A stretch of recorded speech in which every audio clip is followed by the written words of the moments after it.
নমস্কার বন্ধুরা, আজকের আমি আপনাদের সঙ্গে ঝিঙে দিয়ে দুর্দান্ত স্বাদের একটা নিরামিষ রেসিপি শেয়ার করব।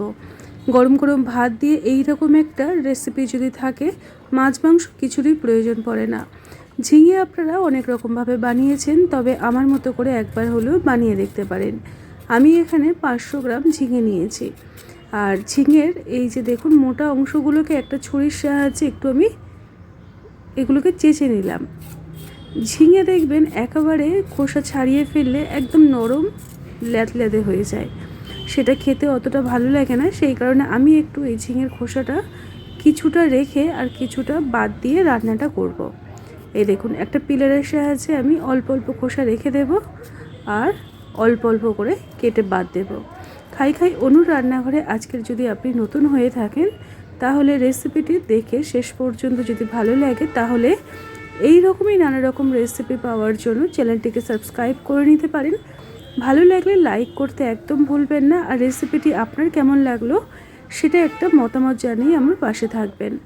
এই দেখুন ঝিঙেগুলোকে ঠিক এই রকমভাবে আমি কেটে নিচ্ছি, একটু লম্বাটে করে কাটতে হবে।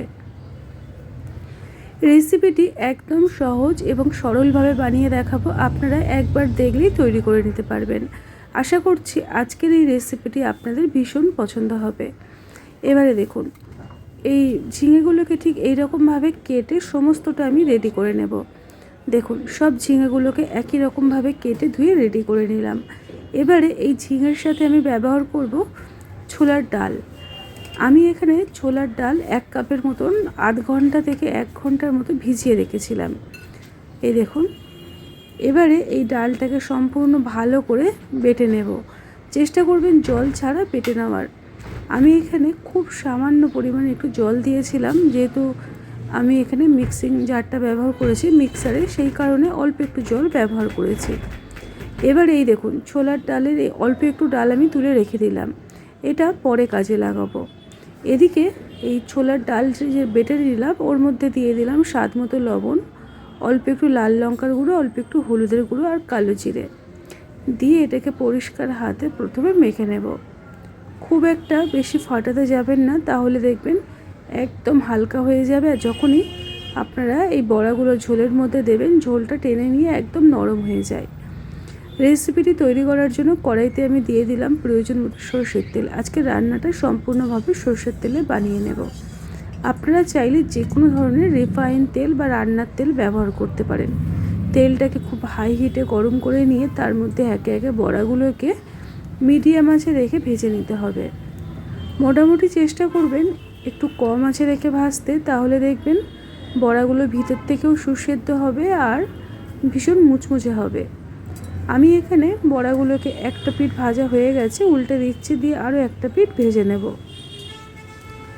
এই রকমভাবে বড়া তৈরি করে আপনারা রান্নাটি তৈরি করতে পারেন, অথবা আপনারা ডালের বড়া দোকানে যেটা কিনতে পাওয়া যায় রেডিমেড, সেটা দিয়েও রান্না করতে পারেন। তবে এই রকমভাবে বড়া তৈরি করে রান্না করলে তার টেস্টটা কিন্তু আলাদা হয়। এই দেখুন দুটো পিঠ আবার ভাজা হয়ে গেছে, আরও কয়েক মিনিট তেলের মধ্যে নাড়িয়ে চাড়িয়ে লালচে করে ভেজে নিলাম। সমস্ত বড়াগুলোকে একই রকম পদ্ধতিতে ভেজে তুলে নিয়েছি। এবারে ওই কড়াইয়ের মধ্যে আমি দিয়ে দেব 2 চামচ পরিমাণে সরষের তেল।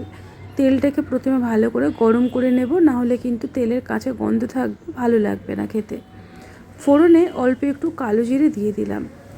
এবারে আমি কালো জিরের মধ্যে দিয়ে দেবো, যেহেতু নিরামিষ রান্না, অল্প একটু পরিমাণে হিং ব্যবহার করব।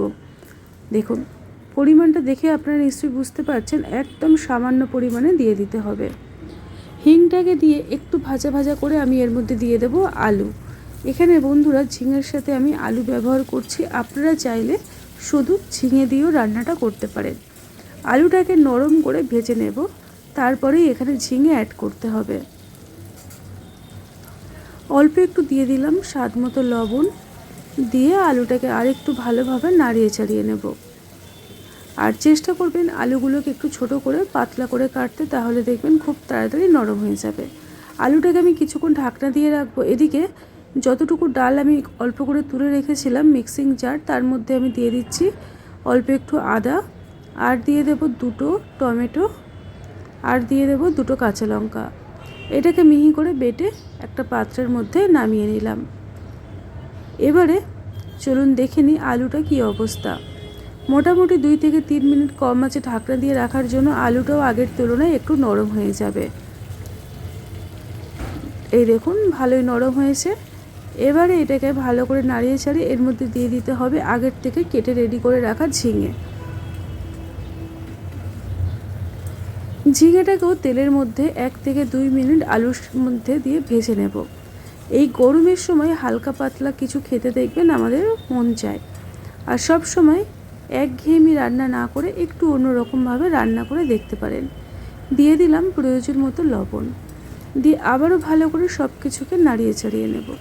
রেসিপিটি যদি ভালো লেগে থাকে তাহলে বন্ধুবান্ধবদের মধ্যে শেয়ার করতে একদম ভুলবেন না।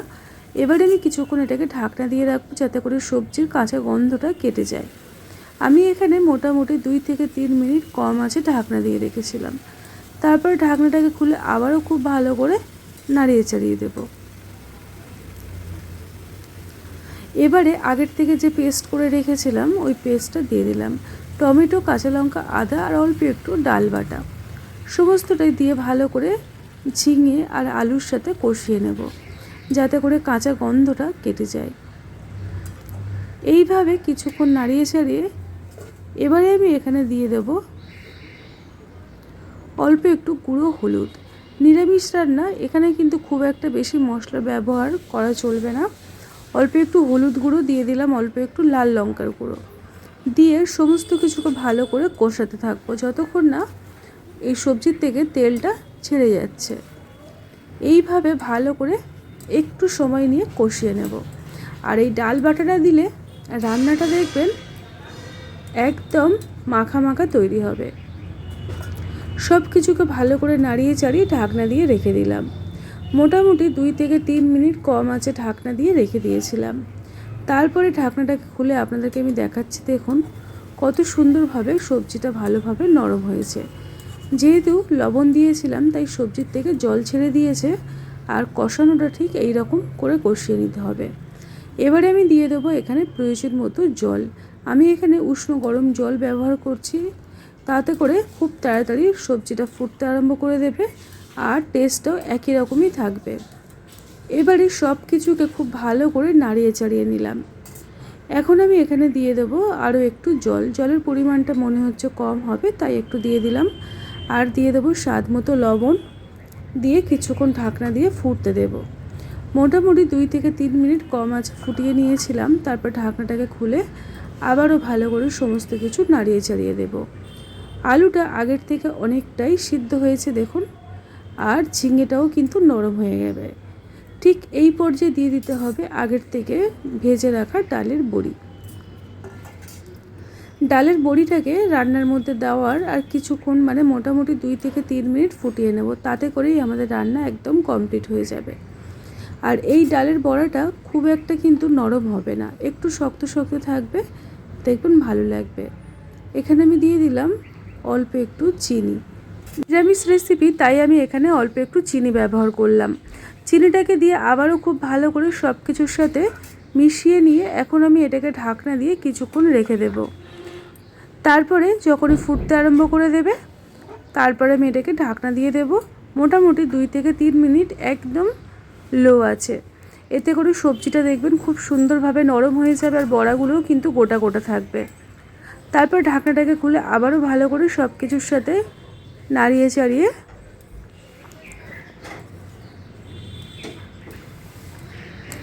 দেখুন আজকের আমাদের রান্না একেবারে তৈরি হয়ে গেছে।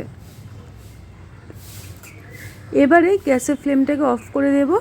আর এখানে সবার শেষে আমি দিয়ে দিলাম অল্প একটু ভাজা মশলা। এখানে জিরে আর ধনে ভেজে গুঁড়ো করে রেখেছিলাম। এই ভাজা মশলাটা দিলে রান্নার টেস্টটা কিন্তু খুব ভালো আসে। আপনারাও চেষ্টা করবেন ভাজা মশলাটা ব্যবহার করতে।